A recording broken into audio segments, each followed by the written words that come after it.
Hi folks, you're with Tacitus today at your Pushback channel, and thank you for joining this radio live stream. In this essay, I'd like to talk about the controversial issue of teaching radical activist Black history in schools, not simply in the United States, but there's more activism there, of course, but not simply in the United States, but all across the Western world, and it's compulsory in schools. Now, there are people, such as the governor of Florida, Ron DeSantis, and others are pushing back against this and either wanting to prevent it or wanting to modify it or wanting to take out the most activist elements of the teachings, such as the critical race theory and queer theory and so on. Now, I've looked at a few online videos from Black activists that insist that any limiting or reduction or prevention of this Black activist teaching of history is nothing short of an outrage. And what more do you expect from white people who are all fascist fucking Nazis? So there's the two views. Now, a simple way to sort of navigate through this is to look at, for example, the Black studies or critical race theory, which encompasses Black studies, and say, okay, well, let's check the facts. Where do they make assertions in order to bolster or justify their position, which are not factual, which are clearly untrue? Now, some of the Black activists address that, and they say, well, look, we don't have to be accurate. We don't have to be true, or we don't have to be correct in any way at all, because we're not talking about facts and accuracy and things like that. We're talking about the Black experience. So it's the Black perception of what's happening. And then you can come back and say, well, how can you teach that if it's purely a matter of activist perception and nothing else? And there's no accurate element or factual element to it at all. So it's here really that the argument sort of begins, this completely different perception. On one side, if you're going to teach history, it must be accurate, it must be factual. And on the other side, it's no, we're just talking about a Black victim experience here, and when that's got to be compulsory. Now, if it's a uniquely Black victim activist experience or perception, then fine, you're entitled to that view. And but should it be compulsory in government schools? That then opens up another line of questioning, in my view. If they want to have a fantasy sort of depiction of history that suits a victim agenda, then fine, but that can't be taught. Maybe as an elective or optional subject after school, or maybe there's a community college can hold weekend courses or something. Maybe that, but not compulsory in school. That I've got a problem with, simply because it's not factual. It ceases to be history when it's all made up.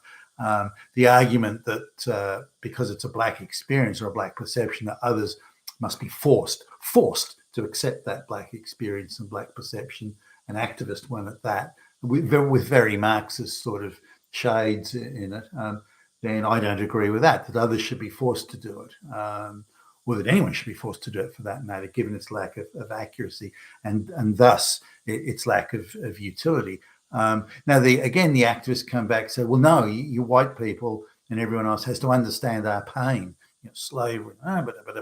No, that's again, you're back into the ideological field where you're attempting to force others to perceive a point of view that's uniquely Black activist, and one that's been formed by Marxist agitators. So now, when just going through sort of some of the course material that I haven't been through it all, but going through some of it.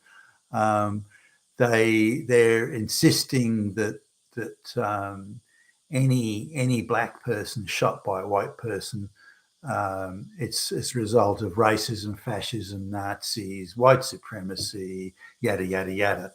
Ku Klux Klan. That everything is then get thrown into the pot for that one. And so it's and the stripping out of facts is quite breathtaking. There was just a Black guy was walking home to see his mum, who he loves his mum, and and this white guy, this fascist Nazi, he's a fucking Nazi, just came up and shot him for no reason. He's Hitler. Now, you look at the facts of the case and you say, okay, well, the black guy robbed like a corner store, and he was, when a police officer stopped him to ask questions, he immediately attacked the officer, and there was a struggle, and that sort of thing. And so I don't know. Is that a career? So someone who's been in trouble with the law many times. Now, in order to sort of swing the narrative, in this one, I saw they were showing photographs of this particular black man who was shot. They're showing photographs of him when he must have been in the middle of primary school. He can't be more than 10 years old maximum, and he's a sort of a innocent, grinning-looking kid, and grinning into the camera and looking all angelic and that sort of stuff, and yet when these crime or the incident occurred, he was like 17 or 18. So why show pictures of him as a little kid? Is that that's not factual? And you look at the way the activists sort of describe the narrative. And now again, this was somebody raised this question in one of the videos I saw, and the female lesbian black activist came back. So, well, no, that's our perception of things. That's how we see it. We see it that way. We see that he wasn't doing anything. And so what if he took a few things from a corner store? Who cares? I mean, that's not relevant. Why are you trying to bring that into the story to make him look bad? The bottom line is this, that we're the oppressed class. They're the oppressor class. The oppressor class with the social power killed the oppressed class with no social power. That's the story here. Nothing else is relevant. Crime, committing crimes, white man's crime. White men decide on that crime. What's wrong if he takes a few things from the shop? So the whole thing is just a white man's thing. So what we're talking is a black experience that an oppressor killed the oppressor. So that they see it, or the activists at the very least, and it's mainly them, see it, and that's what they want to. What they want to get across, and that's what they want to teach. So it's quite reasonable to push back against that sort of thing. Now, other things come into it. That slavery is constantly referred to ad nauseum. It's brought back, even, and it's treated as only a white person's crime. So there's no attempt to talk about the history of slavery and how black slave ships used to go to the southern coast of England and randomly grab people off the coastal towns and villages and take them off into slavery. That the Arabs were enslaving black people nearly 1,000 years before the white folks ever turned up, and this none of that is taught. Now, it's quite reasonable, I believe, that if you're going to teach a history of slavery, teach it. Talk about slavery in its totality.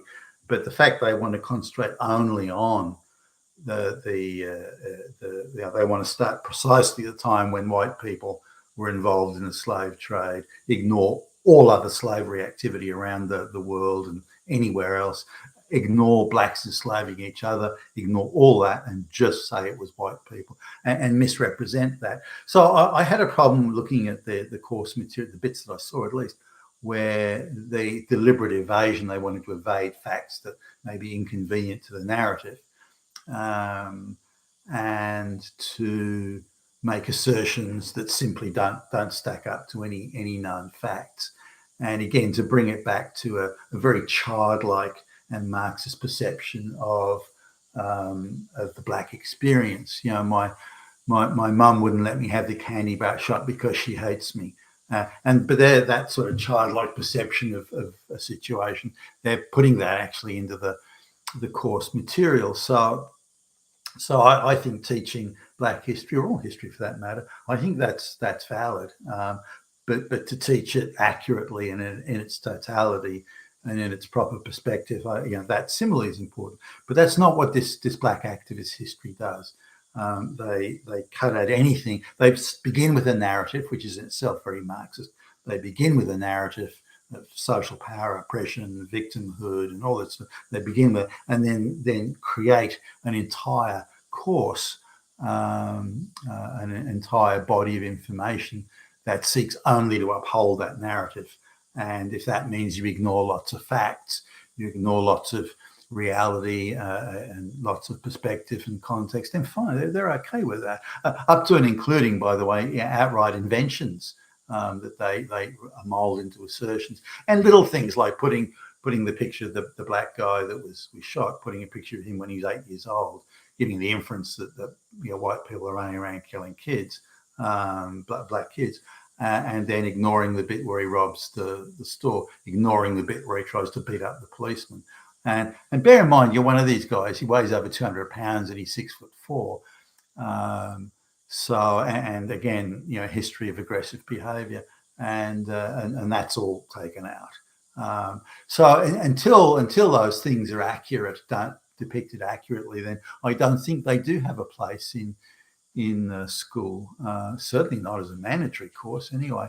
Now, if the activists want to cut a deal with the local town hall and put on a Sunday night, hate whitey course or something, and people want to pay to go, it mustn't be a taxpayer expense. People want to pay to go. I don't have no problem with that. Free speech should be allowed there.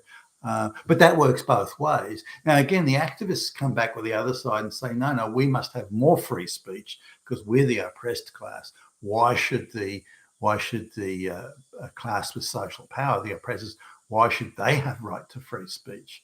We're the ones that have to be heard because we're the victims.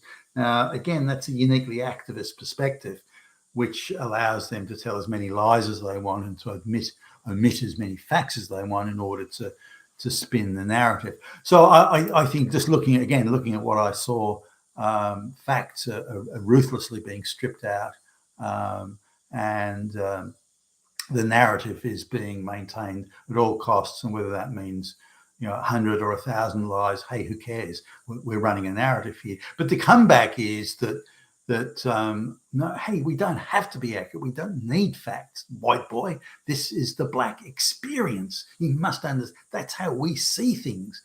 But it's not accurate. It's no fact support. It doesn't matter. That's how we perceive it, and that's what matters, and that's what we have to be allowed to teach in the schools. So that, I think, sums up the both sides as best as you can probably tell. I'm against any teaching, but whatever it might be. By the way, it could be teaching white history that has a blatant misuse of facts or omission of facts or grotesque, endless amount of grotesque untruths. I have a problem with that as well. So that's my take on it, and I'd be interested in seeing your comments below.